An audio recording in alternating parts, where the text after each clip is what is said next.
యెహోషువ గ్రంథము 20వ అధ్యాయము. మరియు యెహోవా యెహోషువకు సెలవిచ్చినదేమనగా, నీవు ఇశ్రాయేలుతో ఇట్లనుము, తెలియకయే పొరపాటున ఒకని చంపిన నరహంతుడుకు పారిపోవుటకు నేను మోషే నోట మీతో పలికించిన ఆశ్రయపురములను మీరు ఏర్పరచుకొనవలెను. హత్య విషయమై ప్రతి హత్య చేయువాడు రాకపోవునట్లు అవి మీకు ఆశ్రయపురములగును.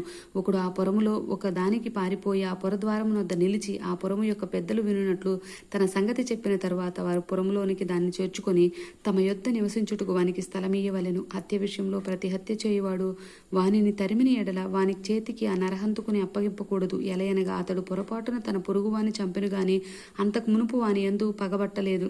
అతడు తీర్పు నొందుటకై సమాజమును ఎదుట నిలుచుంచు వరకు, ఆ తరువాత ఆ దినముల్లోనున్న యాజకుడు మరణము నొందు వరకును ఆ పురములోనే నివసింపవలను. తరువాత ఆ నరహంతకుడు ఏ పట్టణము నుండి పారిపోయిన ఆ పట్టణమునకు తన ఇంటికి తిరిగి రావలెను. అప్పుడు వారు నఫ్తాలీయుల మన్యములోని గలిలియలో కెదేషును, ఎఫ్రాయిమీల మన్యమందలి షెకేమును, యూదా వంశస్థుల మన్యమందలి హెబ్రోనను, కిరియతర్పాను ప్రతిష్టపరిచిరి. తూర్పు దిక్కున యోర్దాను అద్దరిని ఎరుకోనొద్ద రూబేనీల గోత్రంలో నుండి మైదానము మీదనున్న అరణ్యములోని బేసేరును, గాదీల గోత్రంలో నుండి గిలాదులోని రామోతును, మనష్షీల గోత్రంలో నుండి బాషానులోను గోలానును నియమించిరి. పొరపాటున ఒకరిని చంపిన సమాజమును ఎదుట నిలవక మునుపు అక్కడికి పారిపోయి హత్య విషయమై ప్రతి హత్య చేయువాని చేత చంపబడక యుండునట్లు ఇశ్రాయేలుకు అందరికిని వారి మధ్య నివసించు పరదేశులకును నియమింపబడిన పురములు ఇవి. ఆమేన్.